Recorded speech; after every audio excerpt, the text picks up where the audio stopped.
Mel Gibson. A name that evokes respect in some and a storm of emotions in others. A director, actor, a man who has passed through fame and downfall, yet always returned, as if driven by something greater than just the desire to tell a story. But few know that behind his major projects, behind the Passion of the Christ and Apocalypto, lies something deeper. We're not just talking about cinema, but about a perspective on death. On what happens after it. On the beyond. This is not a television interview and not a quote from a script. These are words spoken between the lines. In pauses. In fleeting phrases that, as it turns out, carry more than just an opinion. Gibson is a believer, a Catholic, but his faith doesn't fit within the confines of traditional dogma. He's not afraid to speak about things most people fear. And one day, he said, what we see is merely a reflection. Truth begins where breath ends. What exactly did he mean? A simple metaphor? Or a confession? Some will laugh. Some will remember the scandals. But we suggest not rushing to conclusions. Because behind this isn't a tabloid, but experience. Personal, hard-earned. And the more you look into Gibson's statements, the more clearly you feel, he knows more than he says. Or perhaps, says more than it sounds aloud. Many are sure, the Passion of the Christ is just a religious drama. But what if it was an attempt to convey something more?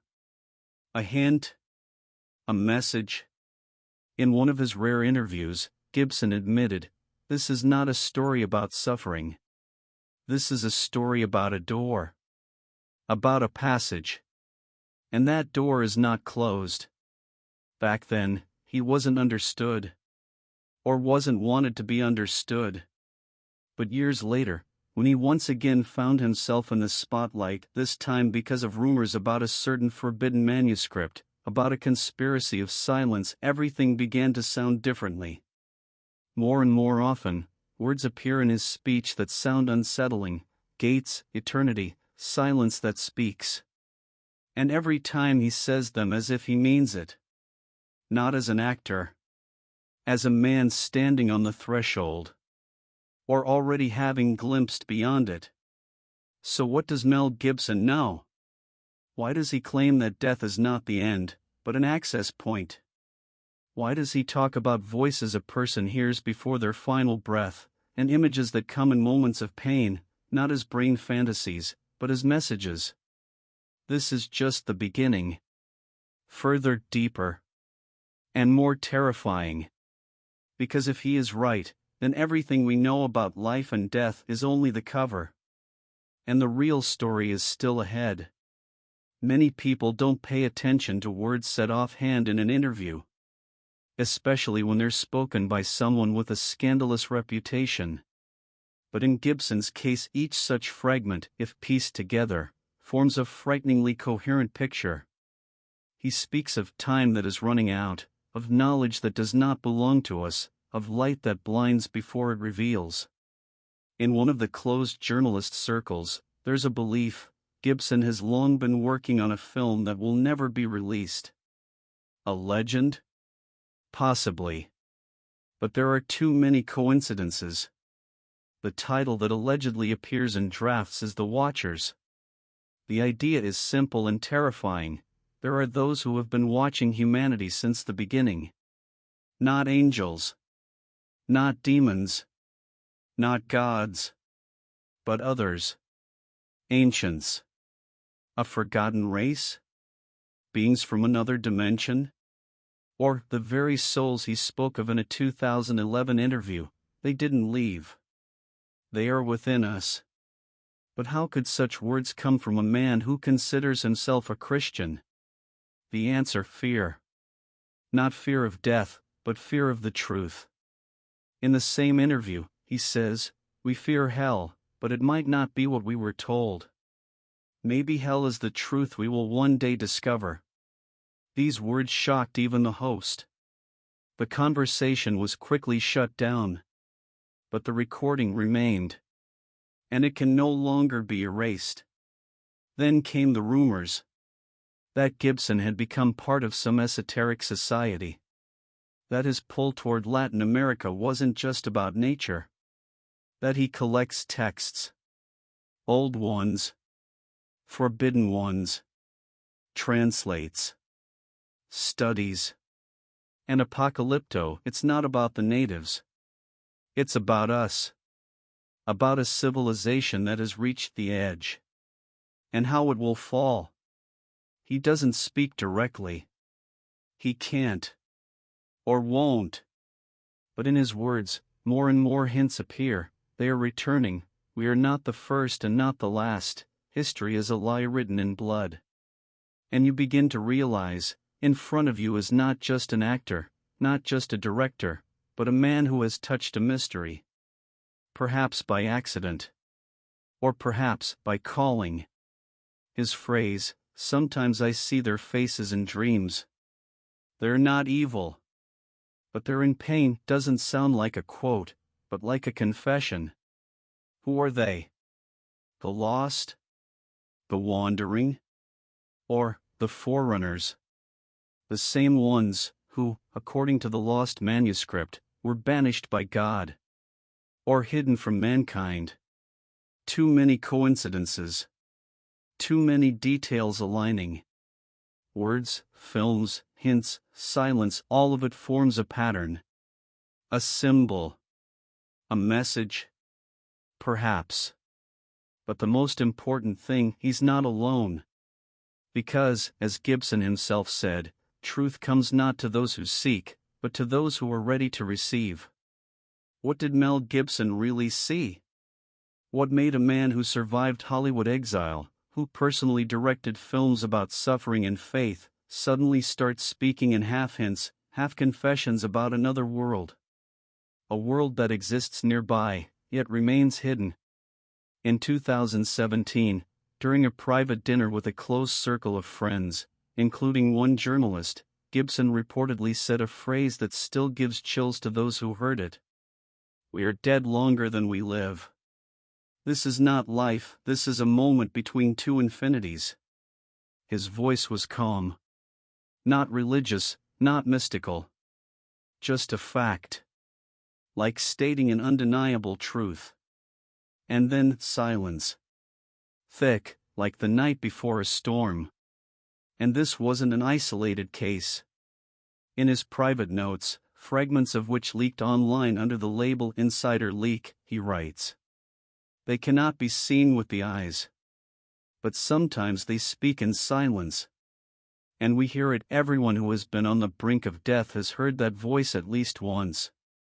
Was he speaking about a personal experience? Possibly. Or about the experience of others? Perhaps both. But one thing is clear, Gibson is convinced, beyond death there is no oblivion. There is space. Consciousness. Existence. Later, he added another detail, one that was cut from an official interview but remained in journalists' drafts. The church is not a wall between us and hell. It is a filter. And it decides what we are allowed to know and what not. But filters also have cracks. This metaphor leaves no one indifferent. Because if religion is merely interpretation and not the truth, then what do we call life, goodness, light? Are all these just constructs, created to protect us from the truth? Gibson also has an old journal, mentioned by his former assistant. In it was a handwritten note, made in pencil, dated 2005. Death is not the end. It is a push. A leap. Those who fear are pulled down. Those who know rise higher. This is not a Bible quote. Not a philosophy. It's a personal belief. Likely born from something lived. From loss. From moments that cannot be explained with logic. His film The Passion of the Christ is not merely a story of suffering. It is a challenge. Gibson showed pain not to shock but to awaken. To raise questions with no simple answers. What awaits us after the final breath? Who waits? And if anyone knows more about it than we do, then perhaps it's someone like Gibson who has survived downfall, betrayal, silence, and managed to return. In 2018, during the production of the film Payback, Gibson suddenly halted filming for several days. The official reason was health problems. But later, one of the team members revealed that Mel had spent this time in complete isolation, in an ancient monastery in Italy, where he went without security, without accompaniment. What was he looking for there? Only one thing is known: he brought back an ancient manuscript. According to the same source, the document was in Latin, but the last pages contained symbols that even experienced historians could not identify. Mel showed it to no one. He kept it with him. And he only said, "It's not a text. It's an instruction." He did not specify an instruction for what. But his behavior changed after his return. He began avoiding public events, hardly spoke to the press. In private conversations, he mentioned a premonition of a great transition and said that humanity had approached a threshold beyond which nothing will be the same. And here it's worth recalling another of his statements, made during a small gathering with war veterans in 2019. The real fear is not death. The real fear is realizing that after it, there is even more life. But not at all like you imagined. These words passed unnoticed by the public. But those who were present recall that he spoke them not as an actor, not as a director, but as a man who had seen something. Something that cannot be left unspoken but also cannot be stated outright. Some journalists who looked into this topic stumbled upon Gibson's correspondence with one of the Jesuits teaching at the Vatican. In the letters, there was mention of shadows of the holy archives and that even he who believes must be ready to face his fear. These letters later disappeared from public access. They were removed just as suddenly as all inconvenient facts that don't fit into the official worldview tend to vanish. But one thing remains unchanged. Gibson continues to hint that beyond the veil of death there is no end. There is another order. Another reality. And, perhaps, other beings. Who are they? Are they connected to those he mentioned in manuscripts, symbols, lines on the edge of oblivion? There is no answer yet. But Gibson seems to be preparing something new. In 2024, rumors once again surfaced about his new film. The title is still kept secret.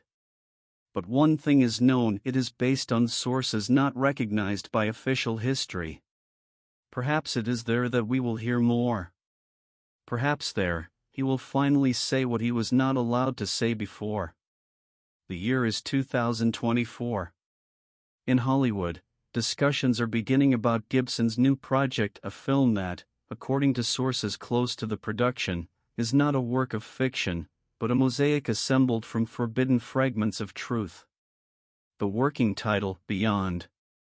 The screenplay, according to rumors, is based not only on ancient texts, but also on Gibson's personal notes, which he had been keeping for over 10 years. These mention strange dreams, visions, encounters with people who allegedly possess knowledge about life between worlds. One of the technicians who worked during the early pre-production stage said that Gibson had a large album filled with sketches. Inside were images of temples that do not exist on any map, star charts marked with dates that have not yet come to pass. And a phrase he kept repeating: "We are not who we think we are. And we are not alone." This phrase became the basis for the film's first teaser. It lasts only 30 seconds. No music. Just dim light, an old piece of archival paper, and a child's voice reading. When the clocks stop, real time will begin. This teaser has already gathered millions of views, despite having no official marketing. People are commenting that they feel a strange inner trembling, emotions that are hard to explain, and a sense of something familiar yet forgotten. Most notably, the online discussion is focused on one idea: this film isn't just about the afterlife. It's about who or what is waiting for us there. About those forces that have been with us from the beginning, but about which we are forbidden to speak openly. Some call it another conspiracy theory. Others, a provocation. But there are those who say, Mel Gibson isn't the kind of person who speaks lightly. If he's preparing something, it means the time has come. And indeed, perhaps we have reached the point where old taboos no longer hold. Where the truth, no matter how terrifying, is ready to break through. And then, perhaps, the words Gibson once whispered will become the key. Death is not a period. It is a door. And someone on the other side already has their hand on the handle. And now, at a time when science peers into the depths of the universe and humanity takes its first steps toward digitizing consciousness, these ancient lines from the manuscript hidden deep within the Vatican archives sound like a warning or an invitation. An invitation to remember who we are, where we came from, and what we lost along the way. Because if even half of what is written is true, then our history is nothing like what we were taught in school. Then we are not the pinnacle of creation, but merely the heirs of someone else's struggle, participants in a game we did not begin. And perhaps now is the moment when the doors will open once again. Are we ready to meet those who are waiting? Will we be able to see not only with our eyes, but with our entire being? Because the truth, it never disappears. It simply waits. In silence. In the shadows. Just like they do. If this story moved you, support it, subscribe, leave a like, and write in the comments what you think. In the next video, we will explore forgotten symbols that may have been left by the precursors across all continents. And remember, the search for truth is not the end. It's only the beginning.